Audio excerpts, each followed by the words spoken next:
안녕하세요. 백두산 금융연구소의 백두산입니다. 8월 22일 화요일 아침 9시 57분입니다. 특별한 재료는 없었던 가운데 미국 증시는 좀 많이 올랐고요. 특히 나스닥이 좀 급등을 했고 유럽 증시는 혼조하게 마감을 했습니다. 유럽 증시가 혼조하게 마감한 거는 여러 가지 악재들이 좀 영향을 미쳐서 그런 것이라고 보고 있는데요. 대표적으로 말씀드릴 게 일단 첫 번째 중국이 어제 금리 인하했던 거 있죠.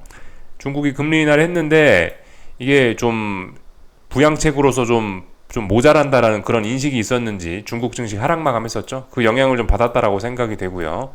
또 그리고 어제 계속해서 또 밤에 금리가 계속해서 올랐거든요. 금리가 오르는 점도 유럽 증시에 좀 부담으로 작용을 했을 것 같다는 생각이 듭니다. 이런저런 점 때문에 유럽 증시는 상방을 제한했고 하방으로도 또 제한을 하는 이런 모습을 보였습니다. 그래서 답답했고요. 미국 증시는 어젯밤에 나스닥이 좀 급등을 했죠.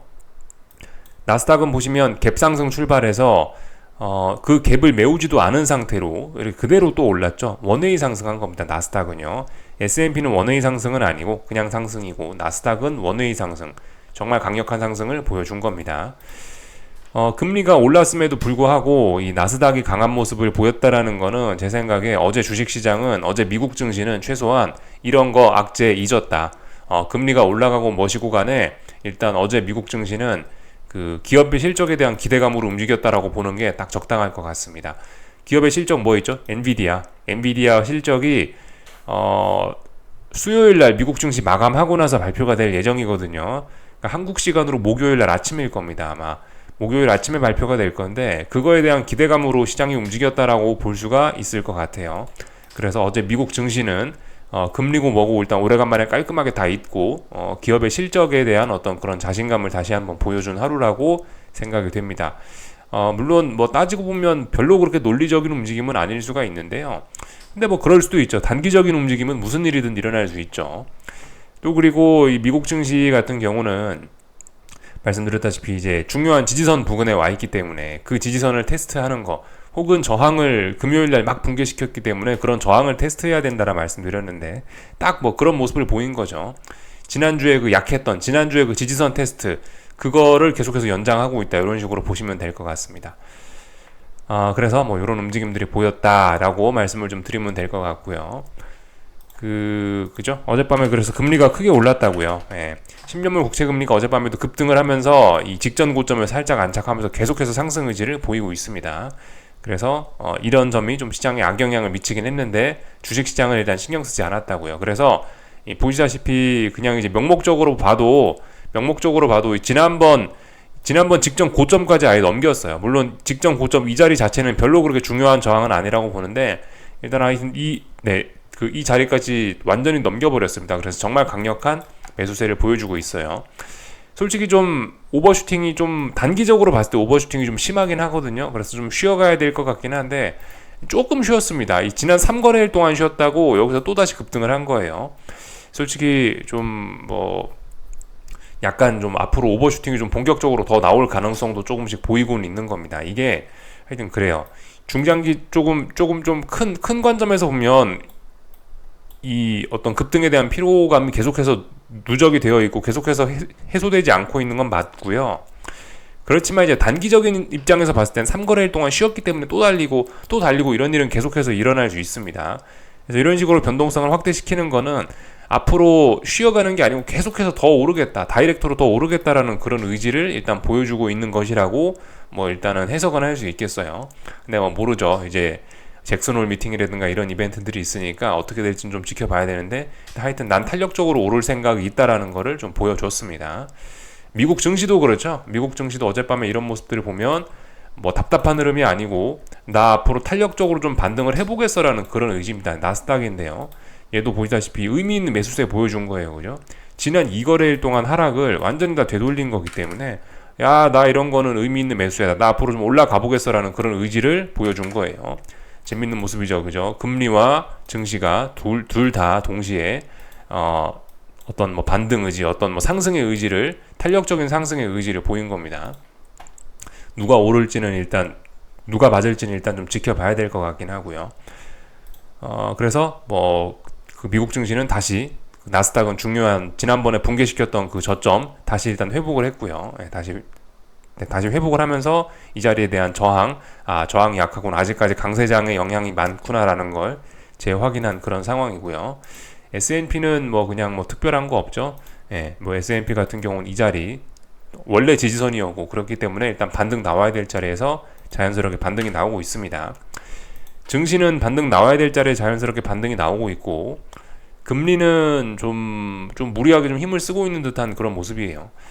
하여튼 그래서 채권 시장 참가자들은 금리 올라가는 꼴을 보니까 계속해서 매파적인 연준에 대한 그런 우려, 뭐 그런 거를 계속해서 반영을 하고 있다는 뭐 그런 생각입니다.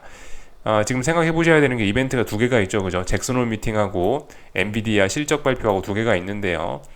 채권 시장은 지금 채권 시장은 잭슨홀 미팅 전에 이런저런 우려를 선반영하면서 이 금리가 막 치솟고 있는 그런 상황인 거고, 주식시장은 엔비디아 실적 발표 전에 미리 막 올라가면서 실적에 대한 기대감을 막 반영을 시키고 있는 그런 상황입니다. 둘 다 일단 미리 움직이고 있는 그런 상황이에요. 재밌게 움직이고 있습니다. 앞으로 어떻게 될지 뭐 좀 잘 지켜봐야 될 것 같고, 이쯤에서 좀 이제 전반적으로 좀 슈팅이 좀 나오고 있는 뭐 그런 상황이긴 한데, 하여튼 물론 증시는 조금 좀 되돌리고 있지만요. 이제 만약에 이제 경우 뭐 어떤 뭐 시나리오 이런 걸 좀 하나를 좀 말씀을 좀 드려보자면요. 만약에 이제 증시가 여기서 조금 반등이 나왔다 하지만 어쨌든 여기서 다이렉트로 또 계속 꺾여버린다라고 한다면요. 오히려 이런 상황에서는 주식을 나중에 매수해야 될 수도 있습니다. 예. 이렇게 여기서 다이렉트로 빠져버리면은 큰 추세적인 하락으로 가기는 어려울 수 있어요. 오히려 여기서 좀 반등도 없이 다이렉트로 한 번 더 빠져버린다. 그러면 절호의 주식 매수 찬스가 올 가능성도 있습니다. 좀 이런 거 생각해 보셔야 되겠고요. 금리도 말씀드렸죠. 10년물 국채 금리도 이미 좀 단기적으로 좀 많이 오른 것 같긴 하다. 근데 여기서 만약에 좀 이제 더 상승을 하더라도 좀 쉬어가야 되는데, 쉬지 않고 여기서 엄청난 오버슈팅을 더 보여준다라고 하면요. 여기는 오히려 이제 채권을 매수해야 되는, 이제 앞으로 금리가 떨어지는 그런 절호의 찬스가 될 수도 있는 겁니다. 이런 점도 좀 생각을 해보셔야 되겠어요. 슈팅이 여전히 나올 수도 있는 그런 상황입니다. 아직은 몰라요. 어제 하루만 보고 우리는 알 수 없습니다.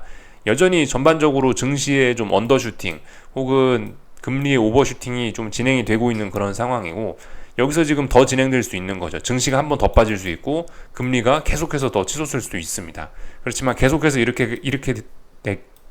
계속해서 쉬지도 않고 이런 식으로 슈팅이 더 연장이 되고 더 커진다면은 이런 건 오히려 또 반대로 생각해야 되는 역발상의 기회가 올 수도 있는 겁니다. 이런 점들 좀 잘 생각해 봐야 되겠고, 그렇기 때문에 이 쉬어가는 게 좀 중요한 겁니다.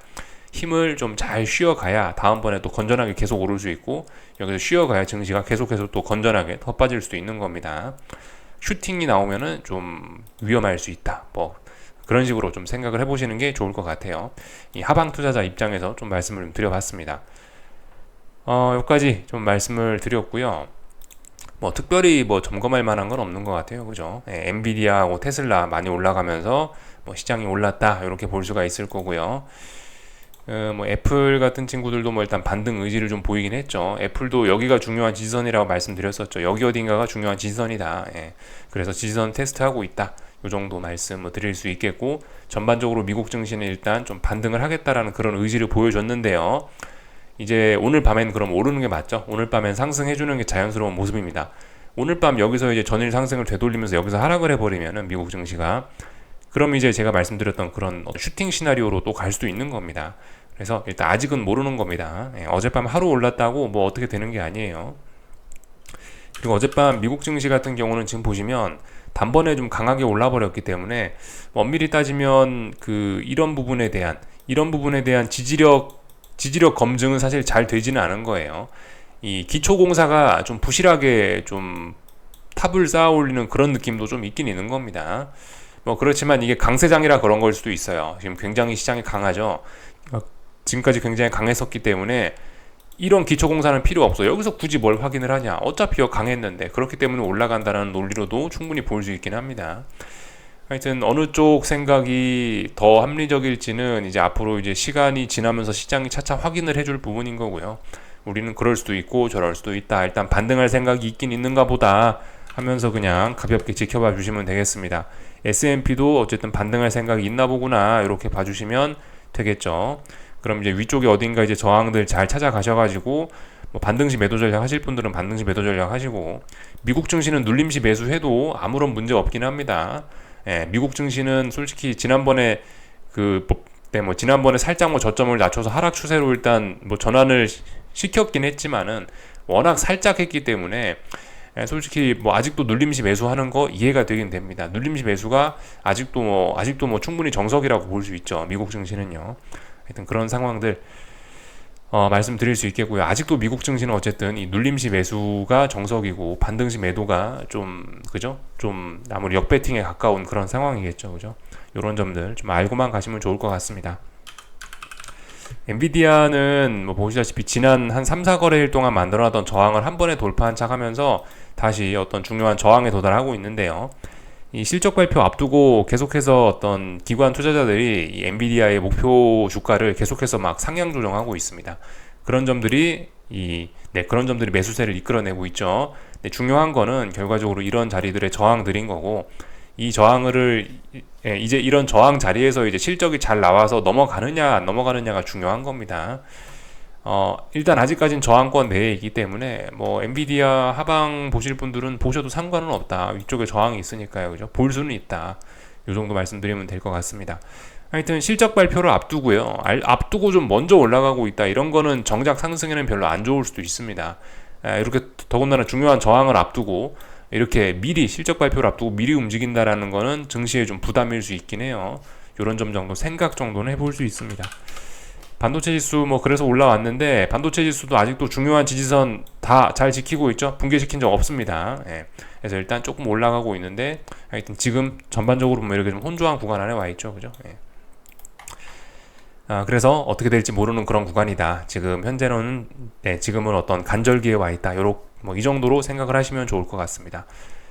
유럽 증시는 어제 말씀드렸던 것처럼 뭐 이런 식으로 그죠? 상방 제한, 하방 제한 이런 식으로 되어 있고요. 여러 가지 부담으로 오르지도 내리지도 못하고 있다. 미국 증시 눈치 보고 있고, 잭슨홀 미팅이라든가 엔비디아 실적 등등의 눈치를 보고 있다. 이 정도 말씀드리면 되겠습니다. 그리고 중요한 지지선을 테스트하고 있는 그런 과정이다라고도 볼 수 있겠고요. 그죠? 그래서 일단 지금은 입 다물고 가만히 있을 때다 어떻게 될지 알 수 없다. 이 정도 말씀드리면 다 된 것 같습니다. 금리는 계속해서 올라가고 있고, 뭐 달러는 그냥 혼조한 그런 모습입니다. 중요한 자리 여기 저항권이죠. 예, 그렇기 때문에 여기서 혼조한 모습 보이고 있다. 특별히 뭐 다른 거 드릴 이야기는 없는 것 같아요. 그래서 요까지 쫙 보면은 그냥 될 것 같고요. 어떻게 될지 모르는 구간이다. 그러니까 뭐 그냥 가만히 있자. 이런 말씀 한 번 더 드리고, 국제유가가 조금 좀 그렇죠. 국제유가가 지금 올라가야 될 자리에 지금 잘 못 올라가고 있습니다. 어젯밤엔 뭘 했냐면은 81달러, 82달러 저항을 또 확인을 했거든요. 이 지금 저항이 요렇게 낮아지는 게 아닌가, 고점이 요렇게 낮아지는 게 아닌가 좀 의심을 해봐야 될 그런 자리입니다. 국제유가 올라가야 될 이유도 있고 내려가야 될 이유도 있어요. 그죠? 둘 다 합리적인 이유들인데, 근데 일단 지금 상황에서 국제유가는 더 못 가고 있습니다. 이런저런 이유로요. 물론 오늘 밤에도 올라가면 상관은 없는데 일단 상승이 좀 많이 둔화됐어요. 네. 계속해서 연속적으로 올라가야 될 자리에서 일단 조금 상승이 좀 둔화가 됐습니다. 그래서 결과적으로 지금은 어쨌든 여기 직전 고점 자리 저항을 테스트하고 있는 그런 과정 중인 거고요. 물론 아직까지는 매수세가 강해서 더 올라가려 하긴 하는데, 지금 어젯밤에 일단 고점을 낮춘 걸 수도 있기 때문에 잘 봐야 됩니다. 국제유가가 무조건 올라간다고 무조건 내려간다라고도 할 수 없는 그런 혼조한 구간이에요. 잘 봐야 돼요. 국제유가 하여튼 중요한 건 79달러 붕괴시키면 안 됩니다. 79달러 붕괴되면 다시 박스권 안으로 갇히게 됩니다. 그래서 하여튼 지금 국제유가 올라갈 수 있는 요인도 있고 떨어질 수 있는 요인도 있는데, 엄청나게 걔네들이 지금 싸우고 있는 거고, 어떻게 될지 방향은 아직까지 알 수 없는 그런 구간 안에 와 있습니다. 뭐 특별히 다른 거 드릴 이야기는 없고 어젯밤 있었던 일 다 살펴봤고요. 여러 가지 뭐 기사 내용들만 좀 살펴볼 게 있다면은 뭐 이런 것들 좀 우리가 보면 좋을 것 같습니다. 어제 중국의 금리 인하에 관련된 이제 뭐 투자자들의 분석 뭐 이런 건데요. 지금 중국 같은 경우는 뭐 이런 문제가 있다라고 합니다. 지금 SG에서 뭐라고 했냐면은 금리를 예상보다 적게 내린 거, 어제 LPR 금리 1년물 10bp 인하했다고 했죠. 그 금리를 예상보다 적게 내린 것은 중앙은행이 직면한 딜레마를 보여준다라고 지적했다라고 하고 있습니다.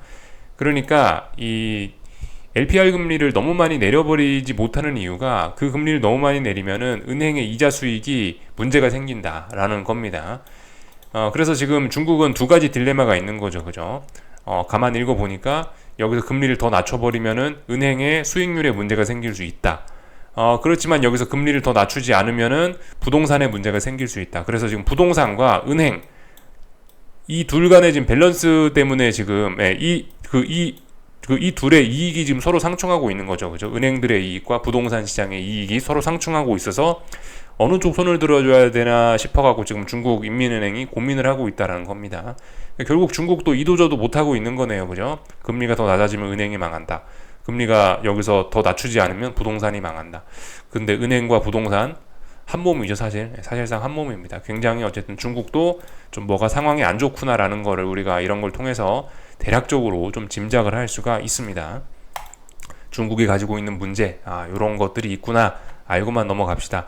요즘 뭐 중국발 금융위기니 뭐니 이런 이야기가 좀 많이 나오고 있는데, 일단 뭐 사실 그 우리가 개인 투자자 입장에서 이 중국에서 벌어지는 일들을 얼마나 자세히 알 수가 있겠습니까, 그죠?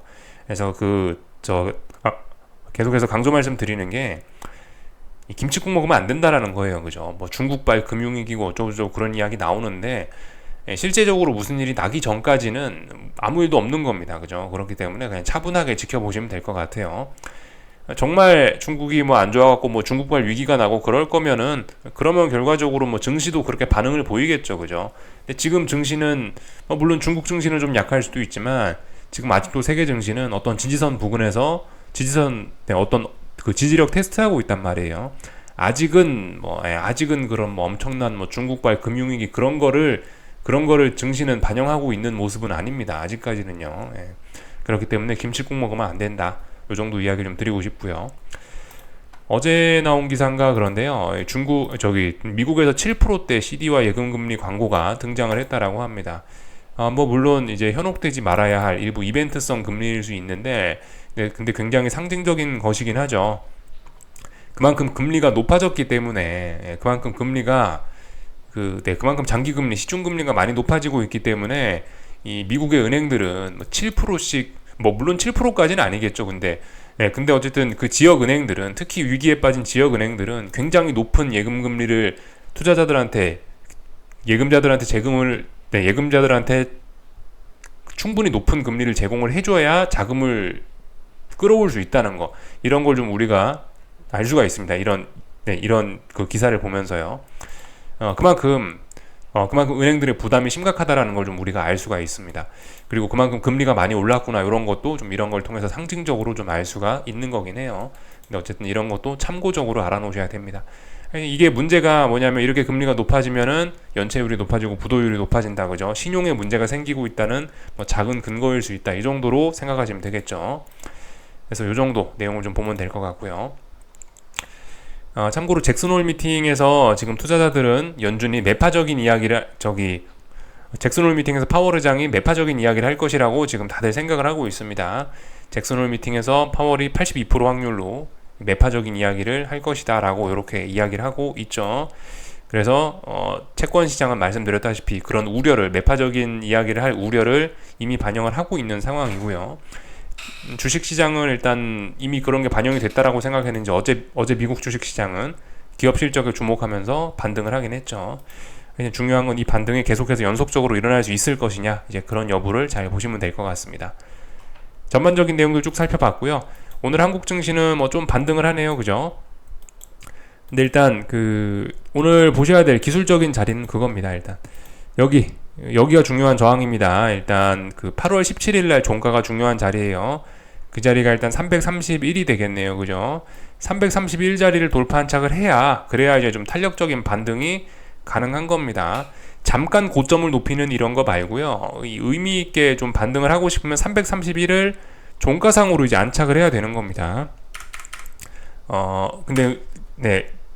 그러니까 오늘 지금 코스피가 하고 있는 건 331에 대한 저항 테스트를 하고 있다, 이렇게 보시면 되겠죠. 근데 일단 부담은 있습니다. 중국발 경제 위기 그런 부담 등으로 인해서, 또 그리고 치솟고 있는 금리 등으로 인해서 일단 상방 제한적이기도 하고요. 그리고 말씀드렸다시피 좀 많이 빠졌었기 때문에 일단 당장은 하방으로도 좀 제한적이긴 합니다. 그래서 일단 어떻게 될지는 잘 모른다. 지금은 그냥 지켜볼 때다. 반등 나온다고 이게 반등에 베팅하기도 좀 부담스럽고, 그렇다고 하방으로 추격하기도 좀 부담스럽고, 그죠?